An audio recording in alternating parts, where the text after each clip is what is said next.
이번 시간에는 간단하게 변기, 유량 또는 수압 조절을 할 수 있는 방법에 대해서 설명을 해보도록 하겠습니다. 물이 화장실에 잘 나오지 않을 때 첫 번째 부구 조절, 높낮이를 조절할 수 있는 부분요. 두 번째 보충수, 호수가 제대로 삽입되어 있는지, 세 번째 양변기 내에 물구멍이 막혀 있는지 살펴보도록 하겠습니다. 변기 물 안쪽에 살펴보면요. 고무호수 플로우관입니다. 이게 연결이 되는지를 확인하고, 그 다음에 이게 부구라 그러죠. 물에 떠오르는 거 말이죠. 누르게 되면 물이 줄게 될 것이고, 위로 끄집어 올리면 물이 많이 차겠죠. 그 다음 마지막으로 점검해야 될 게 뭐냐면은, 이 구슬처럼 생긴 거 있죠. 구슬처럼 생긴 거. 이게 너무 단단하게 되어 있으면은 물이 빨리 내려가 버리겠죠.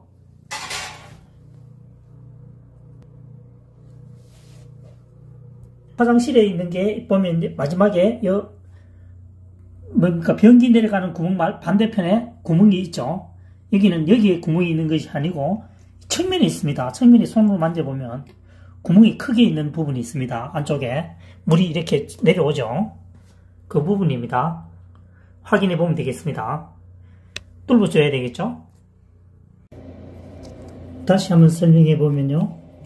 이 부분이 부구죠. 부구. 이 부분이 위로 올라오게 되면 물이 많이 차게 될 것이고, 아래로 내려가게 되면 물이 적게 차게 되겠죠. 그 다음 이 고무호수 부분 말이죠. 플루관과 연결되어 지금 빠져 있죠. 물이 안쪽으로 들어가지 않고 바깥으로 나오죠. 그러니까 빠져 있는 경우에는 변기 내에 물이 적게 들어오겠죠. 적게 들어옵니다. 그리고 이 구슬 부분 있죠. 연결되어 있는 이 뚜껑을 여는 부분 말이죠. 물을 배출시키는 부분. 구슬처럼 너무 타이트하게 되어 있으면은 물을 잽싸게 들었다가 잽싸게 내려가 버리겠죠. 그러면은 닿는 시간이 빨라지겠죠. 그래서 이게 빠져 있다면은 첫 번째 확인하는 것이 첫 번째 사항이고요. 이 고무호수가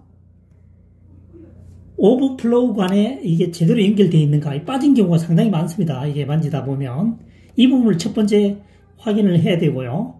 두 번째는 조금 전에 얘기한 대로 이 부구가 물이 적게 내려간다면은 이걸 위로 올리면은 물이 많이 차게 되겠죠. 이 조절을 하면 되겠고, 그 다음 아까 구슬 이 부분도 확인해야 되겠고요.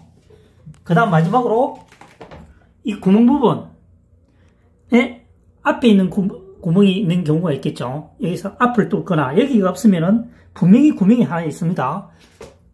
플로우관으로 통해서 내려오는 물 말이죠. 이 작은 물이 내려오죠. 작은 물 내려오는 것 중에 물이 크게 내려오는 경우가 있습니다. 이렇게 만져보면은 큰 구멍이 있습니다. 이 부분이 막혀 있는지를 살펴보는 것도 상당히 중요하겠죠. 이 부분, 세 부분만 체크하더라도 물을 충분히 이렇게 많이 내려오게 할 수 있다. 그럼 물이 많으면 당연히 수압이 세워지겠죠. 그 물을 절약할 경우에는 여기 안에, 물통 안에 벽돌을 집어넣어도 벽돌 부피만큼 물이 줄어들겠죠. 그런 방법이 있을 수도 있겠습니다.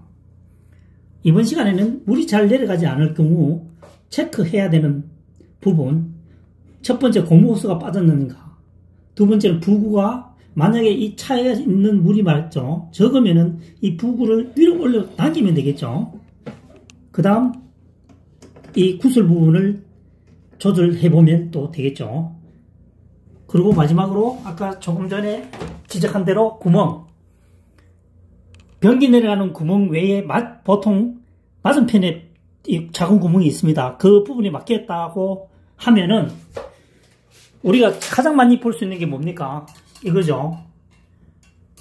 옷걸이입니다. 옷걸이를 접어서 구멍을 뚫거나, 이 구멍이 없다. 구멍이 없는 것이 아니고요. 조금 전에 얘기한 대로 이 부분, 변기 바로 앉는 부분 아래에 물이 내려오죠. 그 부분 중에서 가장 많이 내려오는 부분이 이 구멍과 같은 역할을 하는 거죠. 그 부분이 막혔는지, 막혔으면 뚫으면 되겠죠. 그러니까 자가로 확인할 수도 있다는 얘기가 되겠습니다.